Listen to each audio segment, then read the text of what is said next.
Assalamualaikum warahmatullahi wabarakatuh kepada semua murid-murid Ustazah. Ustazah harap semua dalam keadaan sehat, sejahtera hendaknya. Okey? Ustazah ucapkan tahniah dan terima kasih kepada semua murid yang sudah pun menghantar tugasan pada minggu lepas. Dan pada minggu ini kita akan belajar mengikuti sesi PDPR bidang akidah.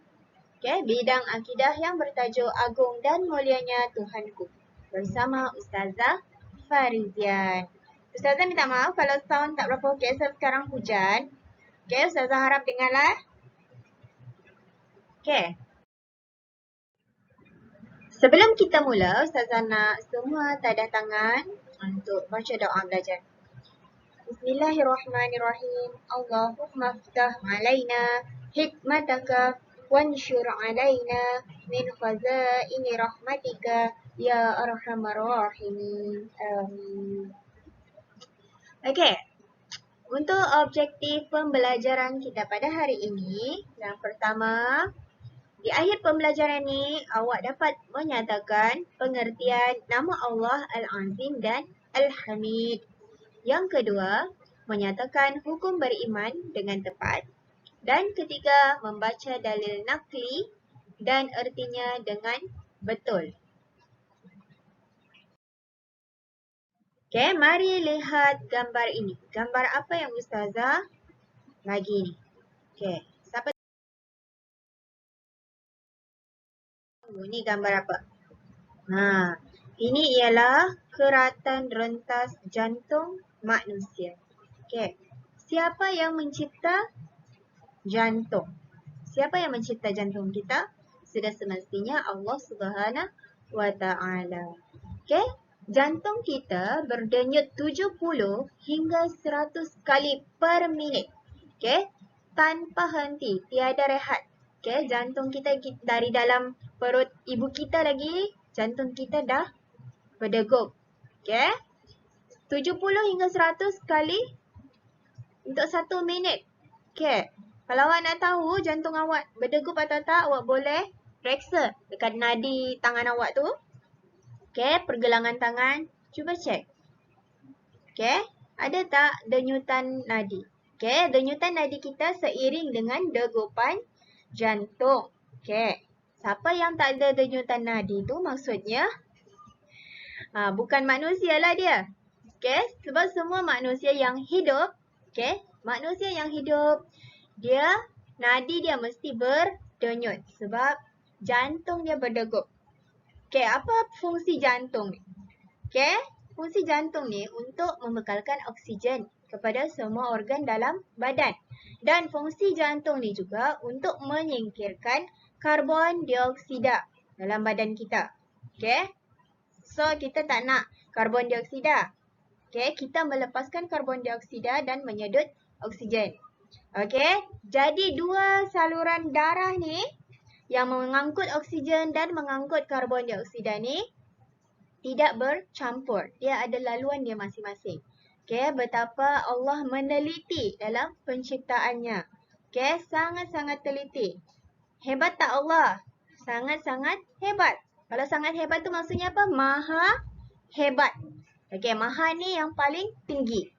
Allah je yang layak guna perkataan maha tu. Okey, Allah maha hebat. Ada tak manusia yang boleh mencipta jantung? Okey, ada manusia yang boleh mencipta tangan palsu, kaki palsu kan? Tapi manusia takkan boleh mencipta jantung seperti yang Allah cipta. Okey. Dan gambar kedua. Gambar kedua ni. Tengok ada dua lautan yang terpisah. Lautan satu tu berwarna biru gelap dan satu lagi berwarna biru cerah. Kenapa ada dua lautan yang terpisah ni? Di mana beradanya lautan? Di mana terletaknya lautan ini? Okey. Ini ialah di Selat Gibraltar. Okey, sebelah-sebelah Spanyol, Morocco. Okey. Dia menghubungkan Laut Atlantik dan Mediterranean. Okey, pakar mengatakan bahawa air laut ni mempunyai ciri-ciri yang berbeza dari segi kadar garam, suhu serta ketumpatan air tersebut. Maksudnya bila tak sama kadar ketumpatan garam di dalam air tersebut, maksudnya air laut tu dia tak samalah. Satu air tawar dan satu air masin. Sebenarnya peristiwa kejadian dua lautan terpisah ni sudah dirakamkan dalam Al-Quran. Okey. Dalam Al-Quran ada menyebut dalam surah Ar-Rahman ayat 19 hingga 20. A'udzu billahi minasyaitonir rajim. Marajal bahraini yaltaqiyan. Bainahuma barzakhun la yabghiyan. Sadaqallahul azim. Dan membiarkan dua lautan mengalir yang keduanya kemudian bertemu. Antara keduanya ada batas yang tidak dilampaui oleh masing-masing. Maksudnya Allah Subhanahu Wa Taala lebih awal. Memang lebih mengetahui daripada pakar-pakar kita. Dah ada dalam Al-Quran. Dah lama. Lepas tu baru para saintis menemukan jawapannya. Okey. Dua kejadian ni, dua gambar yang Ustazah berikan, contoh ni, ialah sebagai bukti kekuasaan, keagungan Allah Subhanahu Wa Taala. Itu yang kita nak belajar untuk hari ini. Okey. Maksud Al-Azim. Maksud Al-Azim ialah maha agung. Agung ni apa? Agung ni hebat. Okey, maha hebat. Nama Allah Al-Azim bermaksud Allah maha agung daripada segala sesuatu. Tiada makhluk yang dapat menandingi keagungan dan kehebatan Allah. Okey, apa sahaja yang Allah tak boleh cipta, semua Allah boleh cipta. Okey, yang Allah cipta manusia tak boleh buat. Contohnya alam semesta. Okey, macam tadi yang Ustazah bagi contoh, jantung, manusia, diri kita sendiri. Okey, cap jari kita ni pun yang berdekatan dengan kita ni pun kita tak boleh cipta. Okey, cap jari ni setiap manusia berbeza-beza. Bayangkan dari dahulu sampai sekarang di dunia ni ada berapa juta orang, berapa bilion orang. Okey, setiap satu tu mempunyai identiti cap jari yang berbeza-beza. Maha hebat, subhanallah, maha kuasa Allah yang menciptakan cap jari kita. Okey, ada tak manusia yang boleh mencipta cap jari? Tidak ada. Okey. Seterusnya kita tengok maksud Al-Hamid. Okey, Al-Hamid maksudnya maha terpuji. Nama Allah Al-Hamid bermaksud Allah maha terpuji, telah melimpahkan segala kurniaan nikmat kepada makhluk. Sangat layak dipuji. Okey, macam mana kita nak puji Allah? Subhanallah, subhanallah, maha suci Allah. Dengan berzikir dan bersyukur. Allah dah beri kita nikmat, kesihatan, kan, rezeki.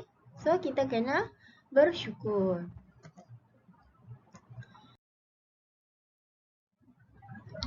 Okey, seterusnya. Hukum beriman dengan nama Allah Al-Azim dan Al-Hamid. Apa hukumnya? Hukum ni ada 5. Okey, wajib, sunat, harus, makruh dan haram. Okey, apa hukum kita beriman dengan nama Allah Al-Azim dan Al-Hamid? Okey, sudah tentulah setiap Muslim wajib. Okey, ingat, wajib beriman dengan nama Allah Al-Azim dan Al-Hamid. Okey, kita wajib mempercayai yang Allah tu bersifat Al-Azim dan Al-Hamid. Perlu beriman dengan nama Allah, kedua-dua nama Allah ni. Baiklah. Apa dia dalil naqli Allah Al-Azim? Okey, dalam surah Al-Baqarah ayat 255, A'udzubillahi minasyaitonirrajim wa huwal aliyyul azim. Maksudnya, dan dia maha tinggi dan maha agung. Okey, sudah dicatatkan di dalam Al-Quran. Dalil nakli ini maksudnya yang berada di dalam nas, antara Al-Quran ataupun hadis. Okey, dekat sini dalil naklinya ialah dari surah Al-Baqarah ayat 255. Okey, dalil nakli Allah Al-Hamid pula dari surah Hud ayat 73. A'udzubillahi minasyaitonirrajim. Innahu Hamidum Majid. Okey. Maksudnya, sesungguhnya Allah Maha terpuji lagi Maha mulia. Okey, dekat sini ialah dalil nakli Allah Al-Azim dan Al-Hamid.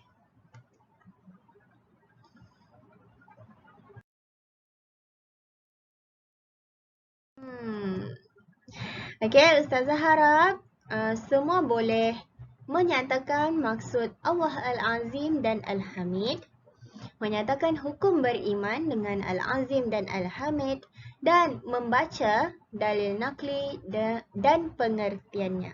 Okey, sekian, terima kasih. Itu sahaja pembelajaran kita hari ini. Jangan lupa latihan yang Ustazah berikan. Assalamualaikum warahmatullahi wabarakatuh.